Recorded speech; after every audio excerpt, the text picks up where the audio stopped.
I have a few. I'm excited about this conversation because, as you mentioned, almost everything today has been about the supply chain, whether it's upstream, whether it's the materials, whether it's the testing, but we really haven't spoken about the consumer at all. And at the end of the day, they have all the purchasing power, right? So let's start macro level. I believe the word sustainability is very vague. And when you start to talk about different generations, whether it's Gen Z or baby boomers, doesn't mean the same thing to each one of these demographics. No, that's absolutely correct. The first thing I will tell you is everyone speaks about Gen Z as the sustainability generation, and that was true in 2019 in our data.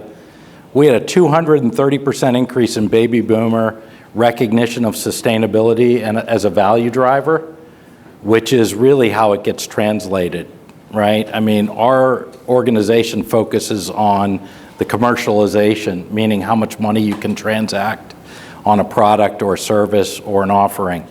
And what we found is over that 3-year time frame, while Gen Zers in 2019 did have the lead by a substantial portion, that gap is completely gone now, whether it's Gen X or baby boomers. However, the definition of sustainability is 100% different. 48%, which is a very large portion of Gen Zs, are concerned about how a product's made. Nicole made the point they want to know, go back, tell the story. But that is not what X, millennials, and baby boomers are interested in.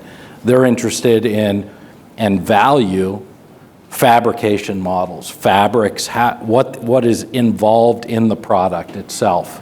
So it is different, and I would submit to you for even our customer base, which are a lot of the industry, each customer base is nuanced, and if you don't have it right, it can't resonate. You could tell a great story, you have a great product, and they don't see any value in it because of the way it's being marketed.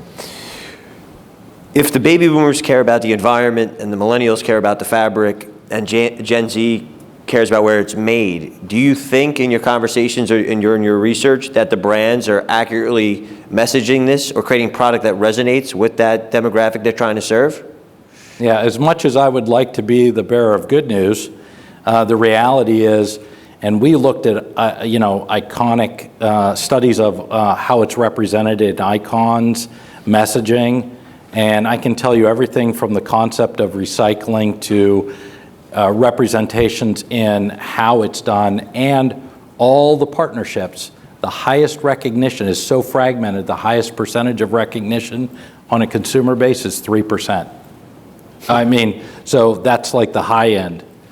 And then it breaks down from there. So do you recognize this concept? Do you understand this, how it's done? There's an enormous amount of education that needs to go on the consumer side. We know that our customers, many of you, are investing heavily in this, and it needs to be done, and they want it to be done, but there is a lack of understanding and disconnect between what their perceptions are and understanding and where we are as an industry today.